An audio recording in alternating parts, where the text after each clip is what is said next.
My name is Eleanor Harris.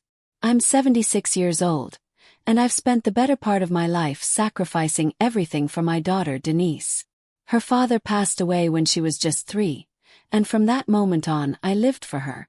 I worked 2 nursing jobs, braided hair at night, and even cleaned offices just to put her through school. So when the day of her wedding finally arrived, I assumed I would be front and center, the proud mother of the bride. But I was wrong. I stood in the grand ballroom of the Hilton Hotel, dressed in the only fancy dress I could afford, a sky blue number I found on clearance 6 months ago. My hair was done up in soft curls, and my hands trembled as I clutched a tissue. All I wanted was to be near her, to see her walk down the aisle and beam with pride that her mother made this all possible. I walked over to where she was taking photos with her bridesmaids and gently touched her elbow. She flinched. I'll never forget the look in her eyes. Icy, embarrassed. She glanced around quickly, her voice low but slicing. Please don't stand so close, Eleanor. People might think you're the help. The help. Not mom. Not mother.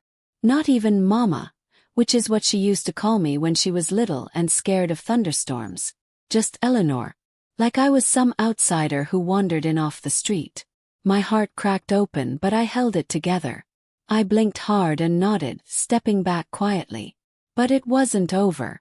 During the group photos, she instructed the photographer to take just immediate family shots.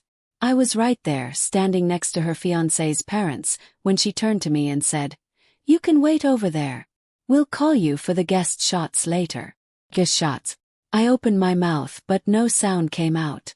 Everyone stood frozen for a second, awkwardly silent, as if trying to figure out if I had truly been disinvited from my own daughter's family portrait. I slowly stepped aside, feeling invisible, until a flash went off.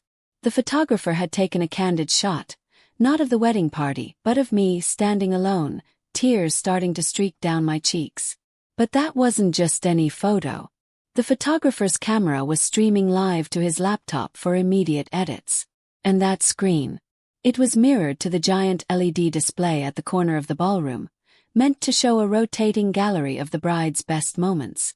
So instead of just her curated engagement shoot, there I was, projected 20 feet high, alone, crying, rejected.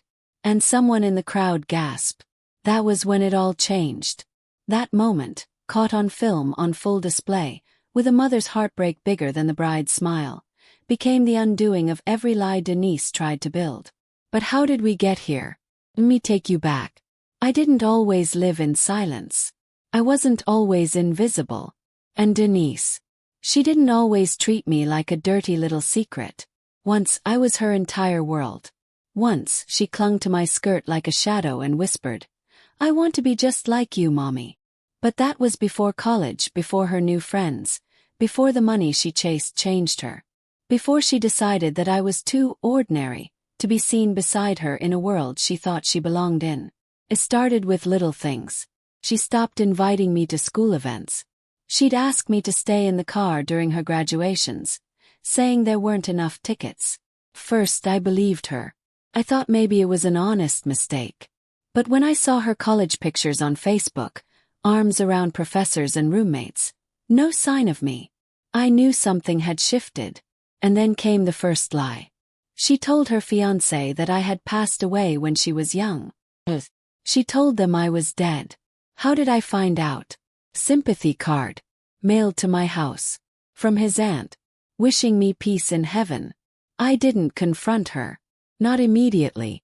I was too stunned, too confused. What kind of daughter pretends her own mother is dead? And why? She said it was complicated. That his family was old-fashioned.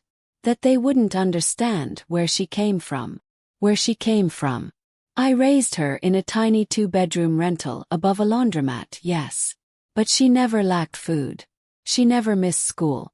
I gave her my life, and now she was ashamed of it. But even then I showed up to the wedding. I showed up because I still believed some small part of her remembered the mother who held her when she had chickenpox. The mother who used to iron her school uniforms at 2 a.m. after a double shift. I was wrong. She had buried me long before the wedding. But she forgot one thing. The camera doesn't lie. And neither does a mother's heart when it's been broken. Because what happened after that photo showed up on the screen? That's the part Denise didn't expect. That's the part no one saw coming. And when the truth exploded in the middle of her fairy tale wedding, all those secrets she worked so hard to bury came clawing back to the surface. But what exactly did the photographer expose that shattered everything? You'll find out soon. Because this wasn't just about a wedding. It was about legacy, lies, and the cost of trying to erase the woman who gave you everything. Before we continue, take a moment. If this story is touching something deep inside you, if you've ever felt invisible to someone you gave your whole life to, this is your reminder. Your worth isn't measured by how someone else introduces you. It's measured by how you showed up when no one else did. Your story matters. Your love matters. And sometimes, the quietest mother in the room holds the loudest truth. Like this video so it reaches more people. Comment if you've ever been made to feel small by your own blood. Subscribe because we tell stories for those who finally want to be heard. Now, let's go back to the beginning. Eleanor's not done yet. Not even close. I was 19 when I had Denise. I was fresh out of high school, barely figuring out who I was, when I found out I was pregnant. Her father, Marcus, was 22, wild and charming and terrified. He left 2 months before she was born. I still remember the last time I saw him, leaning against the hood of his borrowed car, eyes darting everywhere but my face. He told me he wasn't built for this kind of life. Then he drove off, never to be seen again. But I didn't break. I had a baby now. A warm, chubby miracle who gripped my finger with her whole hand and looked up at me like I was her entire sky. I named her Denise because it sounded strong and elegant. From that moment my life wasn't mine anymore. Every meal I skipped was so she could eat. Every night I stayed up braiding hair in the kitchen was so she could have lunch money. Every day I took an extra shift at the care home was so she'd have a clean uniform for school. And she was brilliant. Oh, how she sparkled. By age 7, she was reading chapter books and correcting my grammar with a giggle. By 10, she was winning spelling bees and reciting poems on stage like she was born to do it. I clapped the loudest. I always clapped the loudest. Even when I was so tired, I'd cry in the bathroom and stuff a rag under the door so she wouldn't hear. She used to write me notes. "Mommy, you're the best cooker. Mommy, I want to grow up and buy you a castle. Mommy, I love you to the moon and back times infinity." I saved every single one. Still have them in a biscuit tin under my bed. Yellowing paper, little smiley faces, drawings of me with a crooked crown on my head. She meant it back then. Before the world taught her to be ashamed of the woman who scrubbed floors to send her to ballet class. It started to change in high school. She started asking me not to walk her to the school gates. "Everyone else just gets dropped off," she'd mumble. Then she stopped inviting me to parent events altogether. I'd find out about awards from other parents. She'd claim she forgot to mention it. But I always heard the truth in her tone. I wasn't good enough to be seen beside her anymore. Still, I paid for college. I even sold my wedding ring, the only thing Marcus left behind, to help cover her books. I never told her that. Didn't want to guilt her. Didn't want to ruin the dream.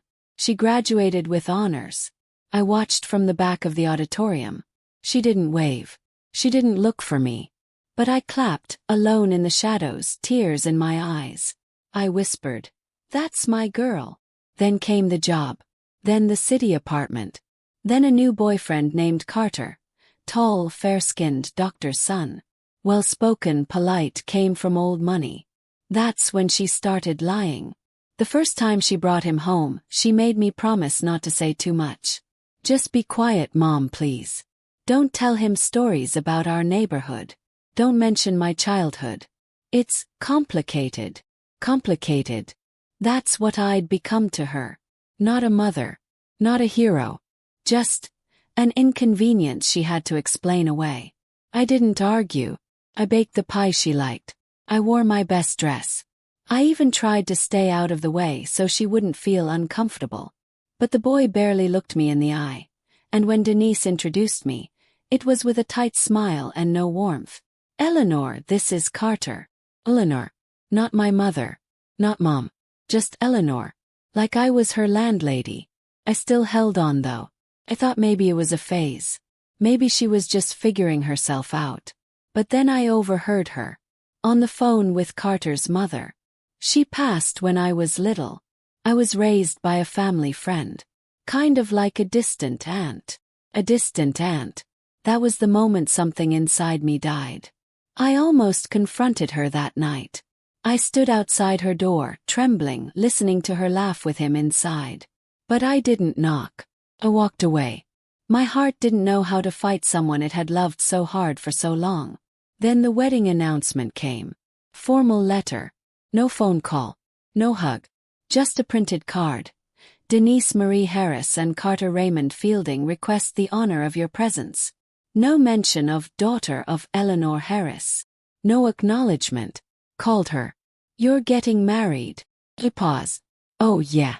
It's been hectic. I was gonna tell you. Do you want me to be there? Of course, she lied. It's just, there are some people who don't really know my past. You know how Carter's family is. Very traditional. So what am I supposed to do? Just be subtle, okay? Don't draw attention. Don't talk too much. Just be present. Be present. Not be proud. Not be celebrated. Just be wallpaper. But I went anyway. I got the cheapest dress I could find. Polished my shoes until they shined. Took a bus to the hotel and arrived early. I sat alone. She barely greeted me. I was handed a generic table number and told to sit with the catering staff spouses. And then, the photo moment happened. The cold rejection. The look that said you're not part of this family. And my photo, my pain, flashed across that ballroom screen. But what happened next? You're not ready for that. Because just as the screen flickered and gasps echoed and people turned their heads, one man stood up, the photographer. And he said something that changed everything. But we'll get there. For now, remember this. When someone tries to erase you from their story, sometimes the world steps in and writes you back in bold. Like if this chapter broke something inside you. Comment if you've ever given your all and been forgotten. Subscribe so you don't miss what's coming next. Because Eleanor's silence is about to become the loudest voice in the room. Next chapter is coming. Stay with me. This is just the beginning. There was a split-second pause after the photo flashed on the screen, a silence thick enough to choke on. Then whispers rippled across the ballroom like wind through dry leaves. Some guests gasped audibly. Others leaned toward each other with raised eyebrows, the question written on every face. Who is that woman? And that's when the photographer stepped forward. He wasn't a part of the family. Just a young man doing his job. Maybe mid-30s.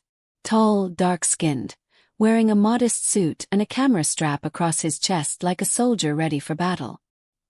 He cleared his throat, walked over to the audio table and tapped the mic.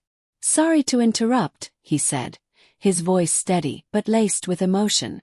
"There's something you all should know." All eyes turned toward him. "I wasn't just capturing images today," he continued. "I was capturing moments. Real ones. Honest ones. That photo you just saw, of the woman standing alone in the corner crying, that wasn't a mistake. It was a truth." Gasps echoed again. All eyes turned toward me. "She's not just a guest. She's not the help. She's not some random woman who wandered in. That's Eleanor Harris, the bride's mother." The room froze. My breath caught in my throat. Denise's eyes widened, and her mouth dropped open in horror. Carter's parents turned to each other, visibly confused. "Denise told me to crop her out of every formal photo," the photographer continued. "She said, and I quote, 'We don't need her in the good ones.' I didn't say anything then. But after I saw her standing alone, clutching her tissue and smiling through heartbreak, I couldn't keep quiet. My legs buckled slightly beneath me, and the server beside me grabbed my arm gently to steady me. "She's the reason this wedding happened," he said, looking directly at me. "She's the reason Denise even made it through college. I don't know the whole story, But I've seen enough mothers in my line of work to know what sacrifice looks like. The room fell into a stunned silence. And then, slowly, people began to rise from their seats. First an older woman in the front row. Then a man in a gray blazer. Then more and more. They looked at me not with pity, but with recognition. With respect. But not Denise. No, Denise was glaring at the photographer like he'd just destroyed her perfect illusion. She stormed forward, heels clacking violently against the floor, her voice sharp and cracking. Why would you do that? This is my day. The photographer met her gaze calmly. Exactly. Your wedding day. A day about love, honor, and truth. But you tried to rewrite your story by erasing the woman who gave you her whole life. I couldn't be part of that lie. Carter looked between them, visibly uncomfortable. His father leaned in and whispered something in his ear. Denise's composure was unraveling fast. She turned to me, eyes blazing. Are you happy now, Eleanor? It hurt. Even now, after being humiliated and ignored, she still couldn't call me Mom. But before I could answer, a woman from Carter's side, a tall, elegant lady in a velvet shawl, approached me. Her voice was soft but steady. Is it true? She asked. You raised Denise on your own. He nodded. Yes. Since she was 3. She turned slowly toward Denise, her lips pursed. And you didn't want her in your wedding pictures. You told us your mother died when you were little. You said she abandoned you. Murmurs rose. Denise's mouth opened, but no words came out. The lies were collapsing faster than she could gather them. I didn't abandon her, I said quietly, my voice stronger than I expected. I raised her. I starved for her. I prayed over her when she was sick. I walked miles in broken shoes to attend her school plays. I did all of it for love. I didn't cry. Not then. Not anymore. 'Cause something had shifted. In that moment, I wasn't just the forgotten mother. I was the truth she couldn't hide anymore. Denise turned away. This isn't happening, she muttered. This can't be happening. But it was. And it was only the beginning. Because after that moment, something deeper came to light. Something Denise thought no one would ever find out. But the photographer, bless him, had done more than just capture photos that day. He had recorded audio too. But why? Because of what he heard during a break. A conversation not meant to be caught. And what he played next would shatter more than just her wedding day. It would unravel years of betrayal. And a plan I never saw coming. But we'll get there. For now, let this sink in. When you try to bury the roots of your own tree, you forget that it's those same roots that held you up during every storm. If this chapter hit your heart like it, drop a comment if you've ever been erased from someone's life and had to watch in silence. Subscribe, because Eleanor's story is just beginning to bloom. The room felt like it had lost all its air. The music had stopped. The servers stood frozen with trays of sparkling drinks. Even the children in the back clutched their juice boxes in silence, watching the drama unfold like it was a scene from a movie. But it was real. Unrehearsed. And it was only going to get more uncomfortable. The photographer, his name I would later learn was Jason, stepped back toward the speaker table. He looked nervous, but there was something steady in his gaze. Something righteous. I wasn't going to say anything else, he said, glancing toward the DJ. But I think the truth needs to be heard. Denise snapped, her voice high and trembling. Don't you dare, this isn't your place. This is my wedding. Jason nodded slowly. You're right. It's not my place to ruin your wedding. But it is my place to stand up when I see something wrong. I was in the hallway earlier, just after the rehearsal dinner. You were talking to Carter's cousin. Denise stiffened. And I have audio. Because I was testing my mic pack. Now everyone leaned in. Jason lifted a small remote and pressed play. The ballroom speaker system crackled, and then her voice, Denise's voice, filled the room. Clear. Unmistakable. I don't care what Eleanor thinks. The old woman should just be grateful I even let her show up. I'm not introducing her to Carter's parents. I already told them she died, And that's what I'm sticking to. You really think I'm gonna tell them I was raised by a nurse who cleaned toilets for a living? Gasp. Several, in fact. Someone dropped a glass. It shattered against the marble floor. I've worked too hard to build this life, the recording continued.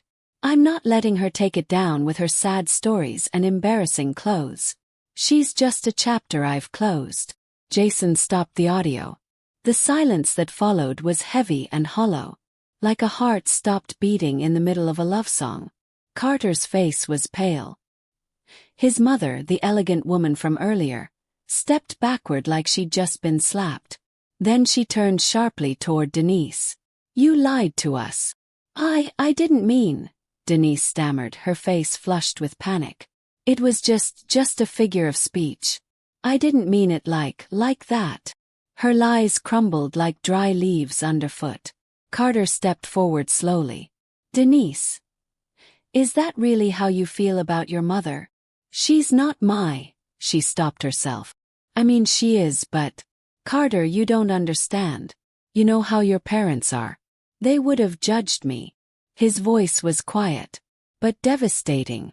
I'm judging you now. I didn't gloat. I didn't need to.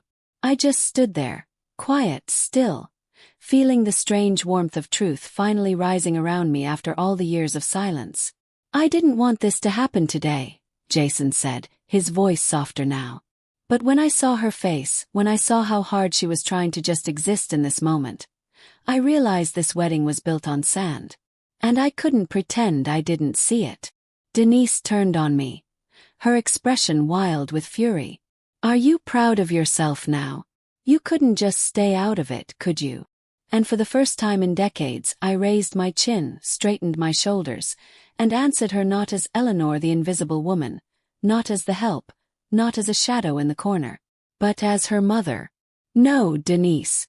I'm not proud of any of this. But I am done being silent. You wanted me to be a ghost. Well, ghosts have voices too. And today mine came back. The applause came slow at first, a polite clapping from a few guests. But it grew. Louder. Stronger. People who didn't even know me were standing up, clapping for the woman in the clearance dress, the woman who raised a daughter alone and got pushed out of the picture. Denise ran out of the ballroom. She didn't make it down the hallway before someone stopped her. Not Carter. Not his mother. But a woman from the hotel staff. One who had overheard everything, apparently. You remind me of my own daughter, she said gently. The way she forgot who loved her first. I never found out what Denise said back. But I know this. She didn't return to the reception. And Carter, he stayed. He walked over to me, hesitated, then extended his hand. Mrs. Harris, he said, using the name my daughter couldn't. I don't know what to say. But I'm sorry. And thank you, for raising someone with enough ambition to build a life, even if she forgot the foundation. I didn't know what to say. But I nodded. Because even now I had no hate in my heart. Only sorrow. Still, the day wasn't done. Because amid all the fallout I realized something. Denise's betrayal went far beyond that wedding. The wedding funds. The way she asked me to contribute last year when she said they were tight. I'd given her $20,000. From the savings I'd scraped over a lifetime. And the hotel staff. One of them recognized me from a bank. You're Eleanor, right? She whispered. You came in crying last year. Said your daughter needed a loan for a business she was starting. That's when it hit me. The betrayal wasn't just emotional. It was financial. Calculated. And if I thought the worst was behind me, I was wrong.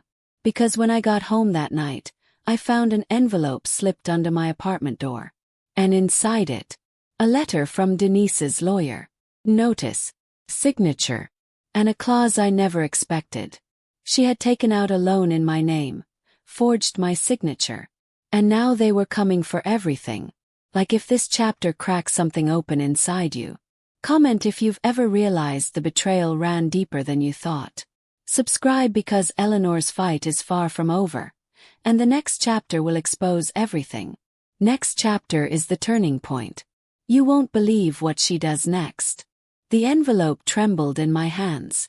I sat on my creaky living room couch. Same one I'd had for over 20 years, the one Denise used to curl up on as a child, and stared at the words that were about to ruin me. Notice of default. Outstanding balance.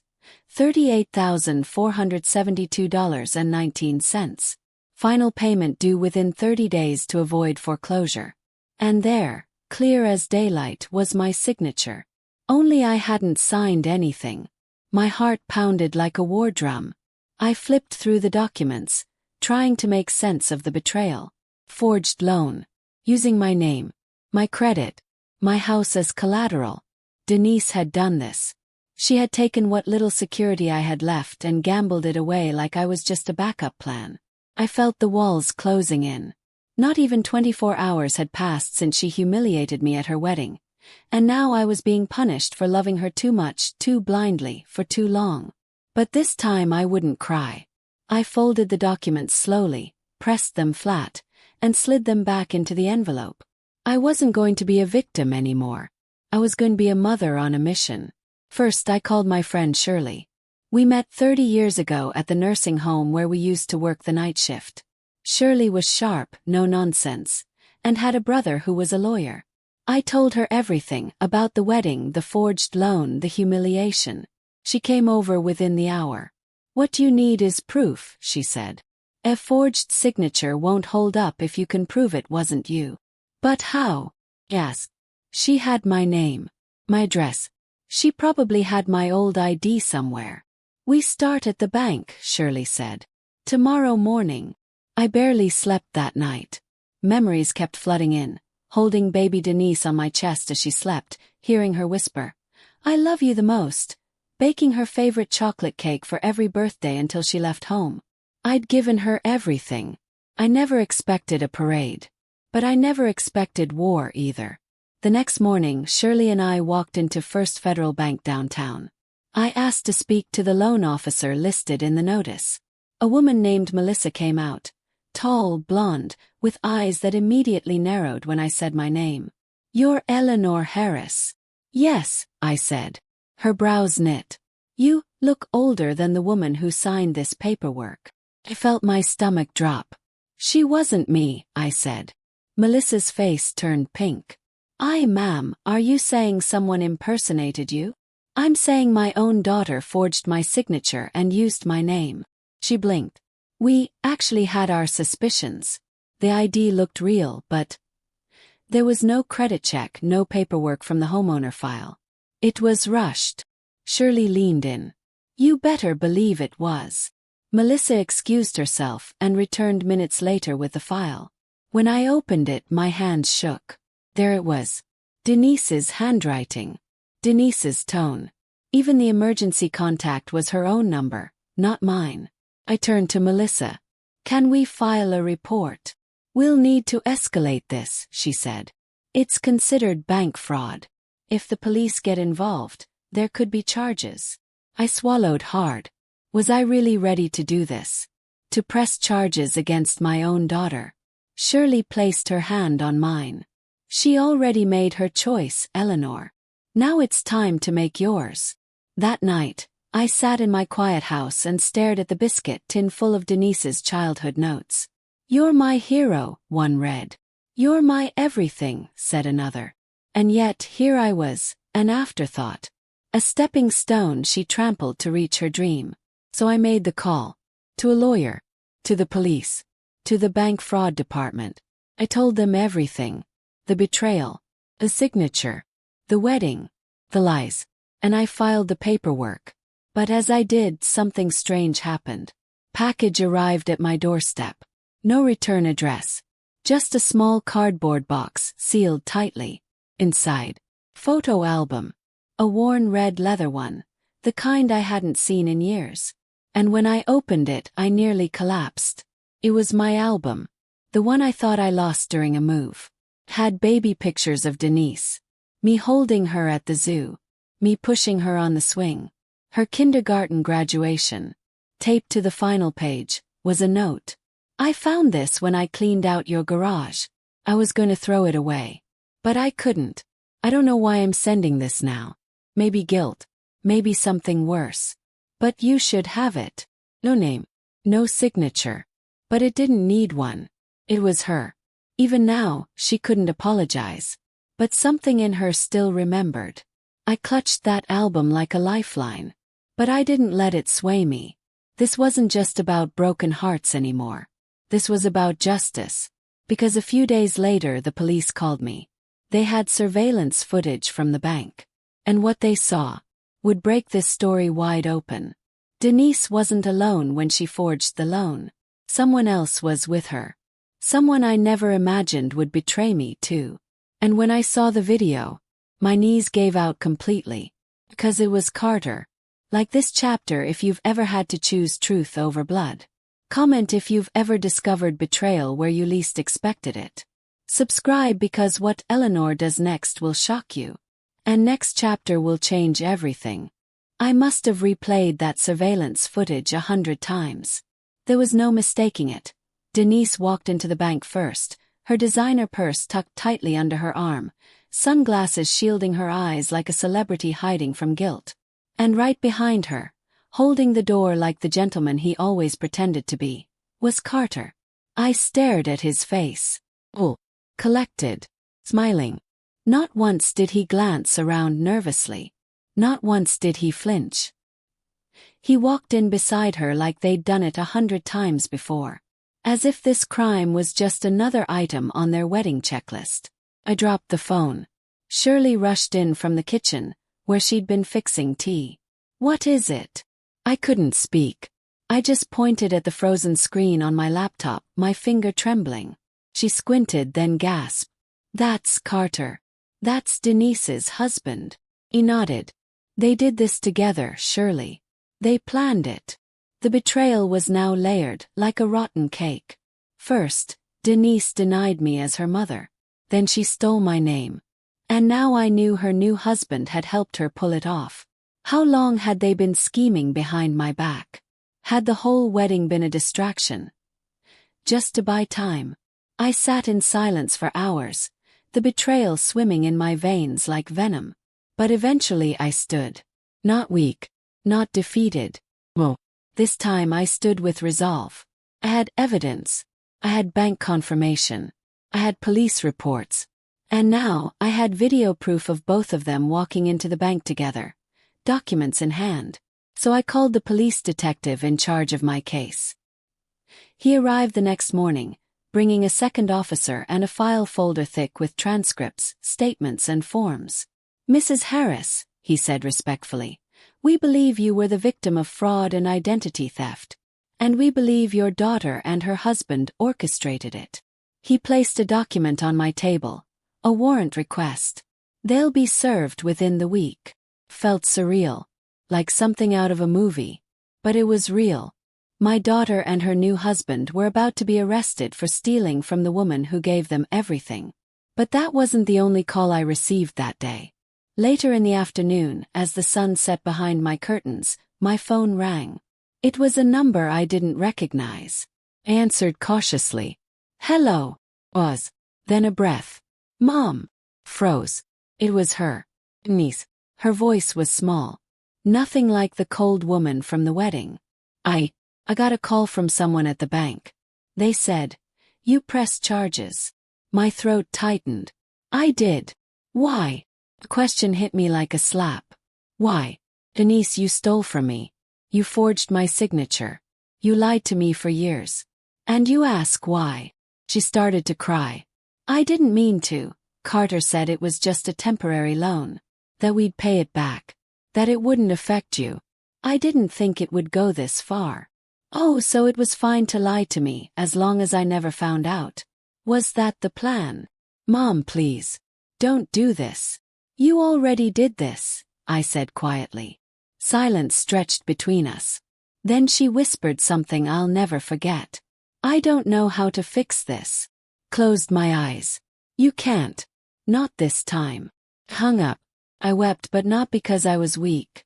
I wept because sometimes, justice comes at the cost of love. And I had to be ready for that. The next morning, Shirley picked me up and drove me to the courthouse. I wore the same sky blue dress I had worn to the wedding. I wanted to be remembered exactly as I was when she tried to erase me. There, waiting for us, was my lawyer, Mr. Tobias Wells, an older gentleman with glasses and a passion for justice. He had already filed a motion to freeze the remaining loan activity and launch a civil suit against both Denise and Carter. "They'll have to appear in court," he said. "And with your evidence, you'll win." I didn't feel victorious. Felt hollow. But I nodded. "Do we know what they used the money for?" He asked. He slid a file toward me. Page after page of receipts, transfers, and bank statements. Luxury furniture. A honeymoon in Italy. A down payment on a Tesla. My money. My future. Used like confetti for their celebration. I clenched my fists. They threw me away, and spent my life like a souvenir. Mr. Wells looked me in the eyes. "Let's make sure they never do this again, to you or anyone else." It was then that I realized something deeper.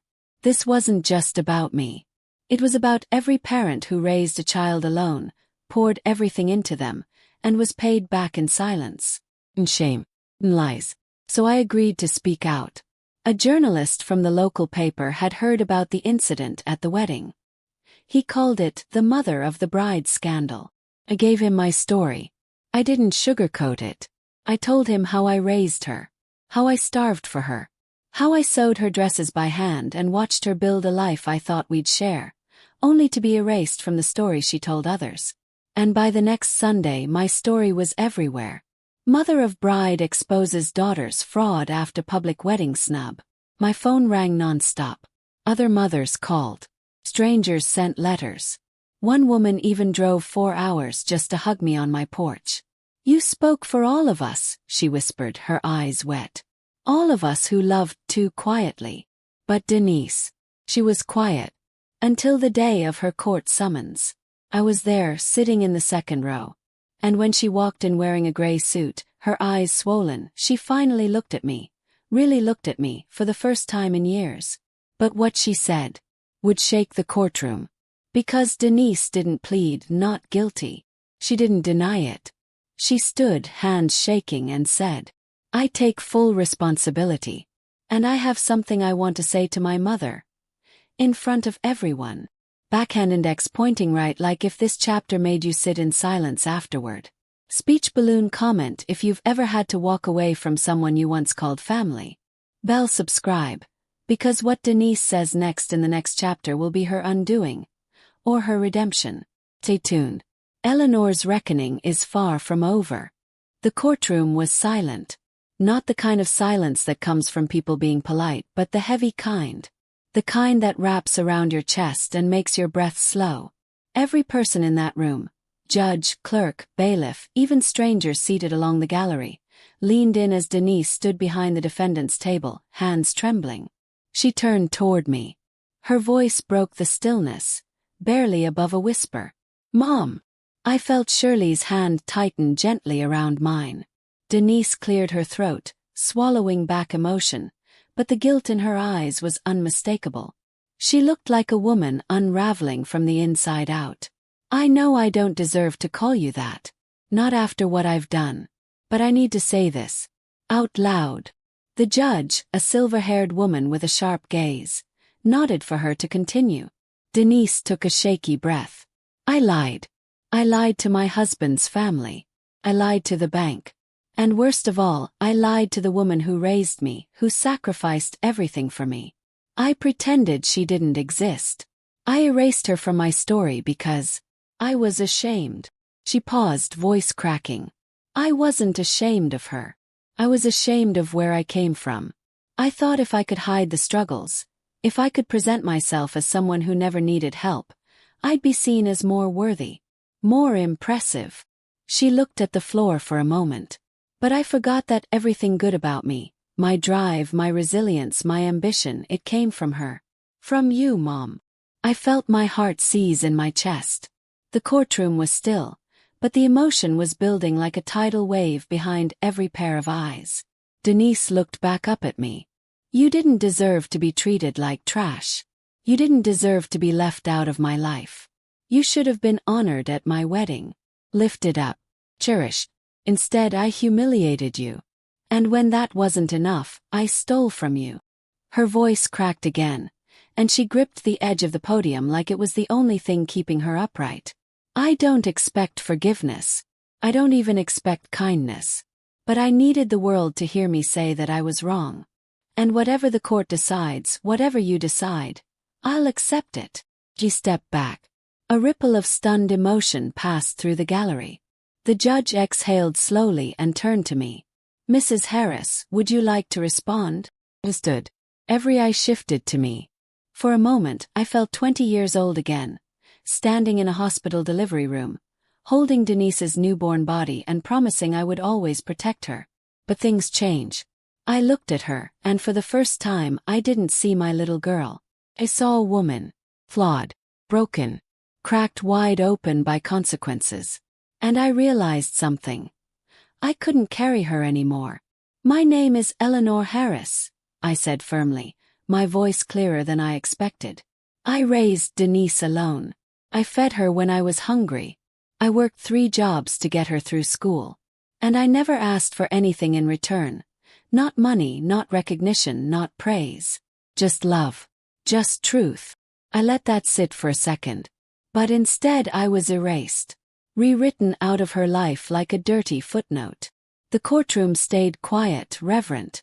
When she stood at her wedding and pretended I didn't exist, I thought that was the deepest betrayal. But the loan, the forged signature, that told me I was never more than a resource to her. A tool. Denise began to cry silently. "I came here today not to watch her be punished," I continued, "but to reclaim my voice. To remind her and myself that I still matter. That I'm not disposable." I turned directly to her. "I hear your apology, Denise. I see your shame. And I believe you're sorry. But forgiveness, that's not a door I can open today. Maybe one day. Maybe not. Right now, I just need to protect what's left of me." I sat down. The judge nodded, scribbled something into her notes and said, "We'll reconvene for sentencing in 2 weeks. This court is adjourned." The gavel echoed like a drumbeat. Denise was escorted out through a side door. She didn't look back. I didn't expect her to. Later in the hallway, Shirley hugged me tight. "You did what was right," she whispered. "You spoke for every mother who's ever been tossed aside." But what happened next surprised even me. As we exited the courthouse, I was approached by 2 young women. Strangers no older than Denise when she left for college.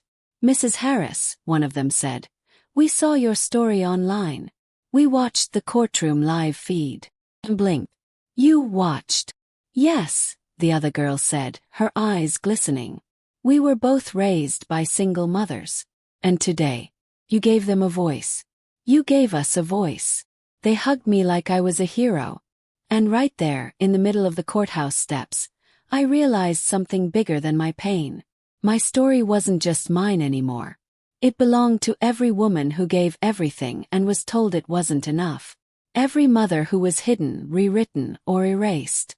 Every soul who knew the sting of loving someone who didn't love you back the right way. But the story wasn't over. Not yet. Because 2 days later I received a letter. No envelope. Just folded paper slid through my mail slot. It wasn't from Denise. It was from Carter. And what it said would change everything. Backhand index pointing right, like if you felt Eleanor's power in that courtroom. Speech balloon comment if you've ever stood your ground after years of being walked on. Bell subscribe, because in the next chapter Carter's secret comes out. And this betrayal, it makes everything else look like child's play. Don't blink. The final storm is coming. The paper was folded neatly, creased with precision, like someone had spent too much time on something meant to deliver a blow. It wasn't sealed in an envelope, just slid through my door like a secret no one wanted traced. I hesitated. The name Carter scrawled across the top in ballpoint pen made my stomach tighten. After everything, the forged loan, the cold wedding day humiliation, the courtroom spectacle, I wasn't sure what more he could possibly say. And yet, opened it. It read, "Eleanor, I owe you more than an apology. I owe you the truth. Denise doesn't know I'm writing this. She'll probably hate me for it, but I've done enough hiding. You deserve to know everything. This wasn't all her idea. Alone. The signature. The lie about you being dead. That was me.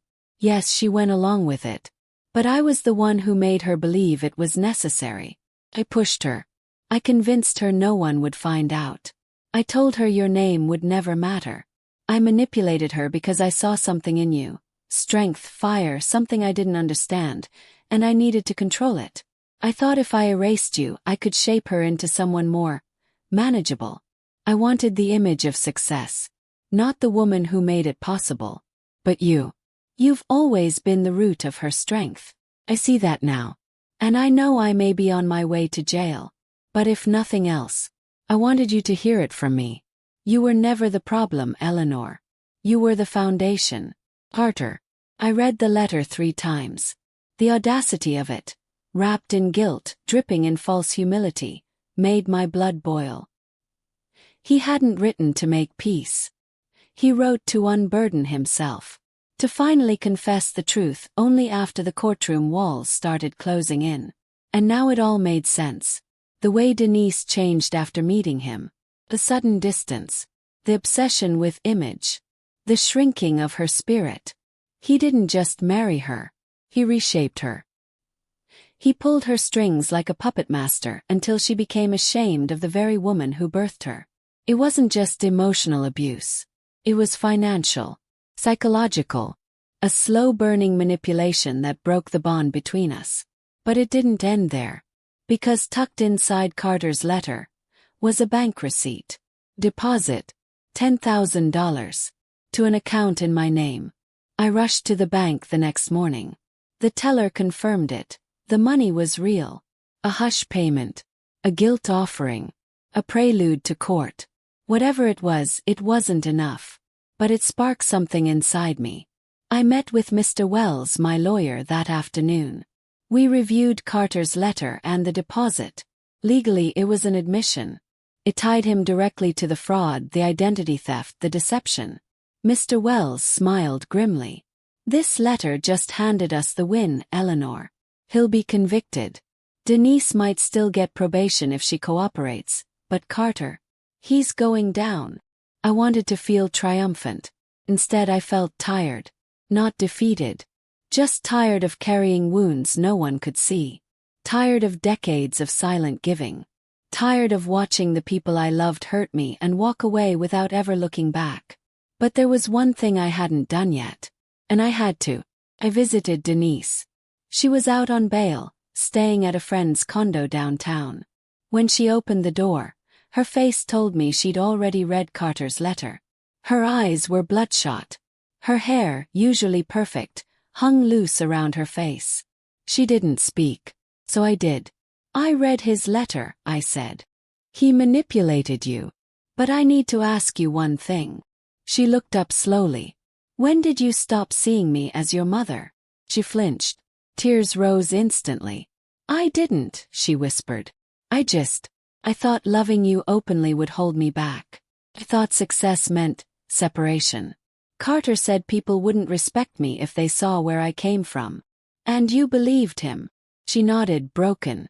I thought I was building a life. I didn't realize I was destroying the woman who gave me one. We stood in silence. Then she reached out slowly, offering me something I never expected to see again. My wedding ring. The one I sold to pay for her college books. I tracked it down, she said, voice trembling. The pawn shop still had it. I bought it back. I'm sorry. I stared at the ring, a thin gold band with a chipped diamond, worn but sacred. I didn't take it.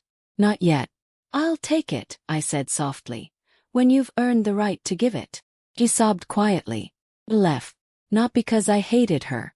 Because love, when it's been betrayed that deeply, needs distance. Space to breathe. Space to heal. Weeks passed. Court moved swiftly. Carter pled guilty. He was sentenced to 5 years in federal prison. Denise took a plea deal. 3 years probation, financial restitution, and 200 hours of community service. The judge said she hoped Denise would relearn the value of the woman she betrayed. The audience clapped when I walked out. Not for drama. For survival. I went home that day, made myself a cup of tea, and sat on the porch where I used to rock Denise to sleep. And I smiled. Because I had lost a daughter. But I had found myself. Backhand index pointing right if this chapter brought tears or peace like it. Speech balloon comment if you've ever had to rebuild your strength after betrayal. Bell subscribe because in the next chapter Eleanor begins again. And her next move will inspire millions. Don't miss the rise after the fall. It had been 3 weeks since the sentencing. The air in my home felt different now. Not lighter, not yet, but less suffocating. For the first time in years, I could walk from room to room without tiptoeing around old pain. I could sit with a cup of tea and not check my phone every 2 minutes, hoping for a call that never came. Denise was quiet. No letters. No apologies. No news. And I let that be. Because healing doesn't come wrapped in apologies, especially when they arrive too late. Healing comes from choosing to live again. From stepping outside after decades of hiding your worth in someone else's shadow. And that's exactly what I did. Started small. A trip to the community center around the corner. A place I used to pass by without thinking. I saw a flyer on the bulletin board. Support circle for mothers of estranged children. Every Thursday, 6 p.m. I almost walked away. But something in me, maybe the broken girl still living inside the mother, said go. That Thursday I walked in and sat in the circle. There were 12 of us. Black, witch, or grandmothers, widows, even one young mother in her 30s whose daughter had been taken by addiction. We shared our stories, cried, laughed bitterly. Some still had hope, some didn't, but no one judged. When it was my turn, I introduced myself simply. My name is Eleanor. My daughter's name is Denise. And I used to believe love would protect me from betrayal. Heads nodded slowly. I told them everything. The wedding, the lies, the forgery, the courtroom, the letter from Carter. By the time I was done, half the women were crying. One reached across and took my hand. You didn't just survive, Eleanor, she said. You refused to be erased. That night, for the first time in a long while, I slept without dreams. Just peace. The next day, Shirley called me with a wild idea. You need to share your story with more people, she said. Not just the court. Not just those support groups. The world. I laughed. The world doesn't want to hear about a 76-year-old woman getting betrayed. Yes, they do, she shot back. They need to. That was how it started. Shirley helped me write an open letter. Story, really. We submitted it to a local blog run by a woman who focused on healing after family trauma. It was called The Uninvited Matriarch. Within 3 days it went viral. Thousands of comments. Women and men from every corner of the world telling me, you just told my story. Letters poured in. Some from mothers. Others from children realizing they'd abandoned the ones who raised them. Even a pastor from South Carolina reached out and asked me to speak at their upcoming women's conference. First I hesitated. I'm not a speaker. Yes, you are, Shirley told me. You just haven't heard your own voice enough. So I went. I stood on that stage, dressed in the same sky blue dress that had seen me through the wedding, the dress they tried to shame me for. I wore it like armor now. I spoke my truth. Tears flowed. Women stood to their feet in silence. And when I ended my speech, I left them with one message. Never let anyone rewrite your story to exclude your name. Never let shame silence your sacrifice. You are not too old to be heard. You are not too quiet to matter. You are not just a mother. You are the mountain they were built upon. The standing ovation lasted a full minute. Afterward, a publisher approached me. Have you ever thought of writing a book? I hadn't. Till now. And so I began writing. Title: The Woman at the Edge of the Frame. Memoir. Legacy. Not for Denise. Not even for Carter. But for the Eleanor I used to be. The one who forgot she mattered. The one who gave until it hurt and stayed silent until it nearly broke her. And as word of the book spread, so did the speaking invites. Community centers, church groups, podcasts, even a TEDx event in Baltimore. They wanted to hear from me, the forgotten mother who refused to stay invisible. But the most surprising message came one rainy Tuesday afternoon. A handwritten card in a soft cream envelope. The handwriting: Denise's. Dear Mom, I've been volunteering at the women's shelter as part of my community service. Yesterday I met a girl who reminded me of me. Except she didn't have a mother at all. She asked me if I had one, and for the first time in years, said yes. I told her about you. Everything. And when I finished, she said, "Your mom sounds like a hero."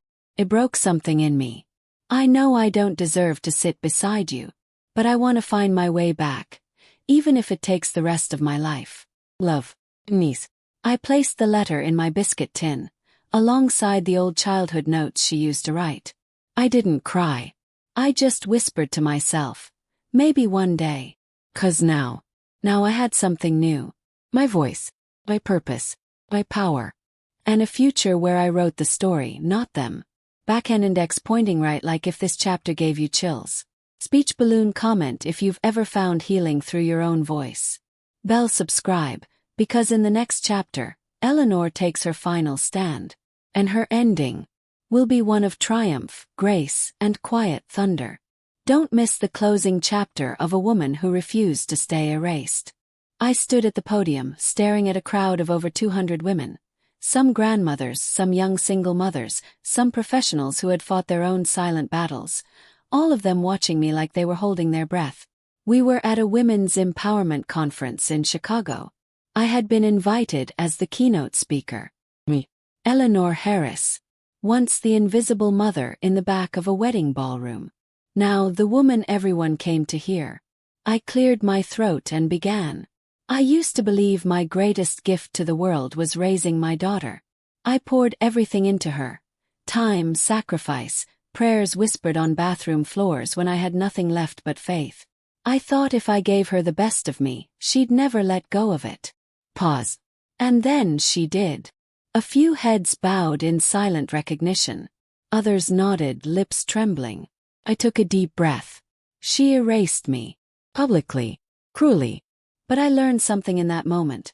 The moment when I was standing alone, tears running down my face, my image accidentally broadcast on a giant wedding screen for everyone to see. Stop. Held the silence. That was not my breakdown. It was my breakthrough. Applause rippled across the room like rain on a roof. I learned that love without boundaries leads to sacrifice without memory. That you can give someone everything and still become nothing in their story. But I also learned this. The person you become after betrayal is the most authentic version of you. Louder applause. When my daughter and her husband stole from me, I didn't seek revenge. I sought truth. And in doing that I found my voice. A voice I'd silenced for decades. Now the women were on their feet, clapping, some crying. I smiled, not out of pride but peace. Because that room, that moment, was my healing. Afterward, a woman approached me. She was in her 50s, hair streaked with silver, eyes tired but fierce. "My daughter hasn't spoken to me in 6 years," she whispered. "But tonight I'm going to write her a letter. Not to beg, not to plead. Just to remind her who I am." I hugged her tightly. That's all we can do. Speak our truth. Whether they listen or not, that's their choice. As I stepped off the stage, I felt it. I wasn't just surviving anymore. I was leading. That evening, back at the hotel, I sat by the window, watching the city lights flicker. I reached into my bag and pulled out Denise's last letter. The one where she said she was trying to find her way back to me. I hadn't responded yet. Not because I was angry, but because healing is not a door you can rush through. It's a slow, steady walk. And forgiveness, that's a language of its own. Takes time to learn again. I picked up a pen. "Dear Denise, I received your letter. I read it more than once. Believe you're trying. And I hope your trying is for you, not just for me. Because I can't carry you anymore. But I'm willing to walk beside you, if your steps are honest. Love." I didn't mail it right away. I let it sit on my nightstand like a maybe. A fragile olive branch between two broken hearts. A week later, something incredible happened. I was invited to appear on a morning show. A segment about forgiveness, betrayal, and second chances. They flew me to New York. I was interviewed in front of millions. And when the host asked, "Do you think your daughter will ever be in your life again?" I said, "That's not up to her alone. Or me. That's up to healing. And healing, like love, takes two honest people." The next day, Denise called. For the first time since all of it. No lawyers, no scripts, no tension, just her voice. Fragile, humble. "Mom, I saw your interview. You look strong. I was proud of you. And I realized something. I want to be that kind of woman too." We talked for over an hour. Not everything was solved. Not everything was forgiven. But the walls were lower. The silence was gone. And maybe that's how it starts again. Not with a clean slate, but with the decision to show up, cracks and all. Months passed. My book, The Woman at the Edge of the Frame, was published. It hit the bestseller list. I donated half the proceeds to programs that support single mothers and elder care. I also helped launch a small nonprofit with Shirley. We called it Still Here.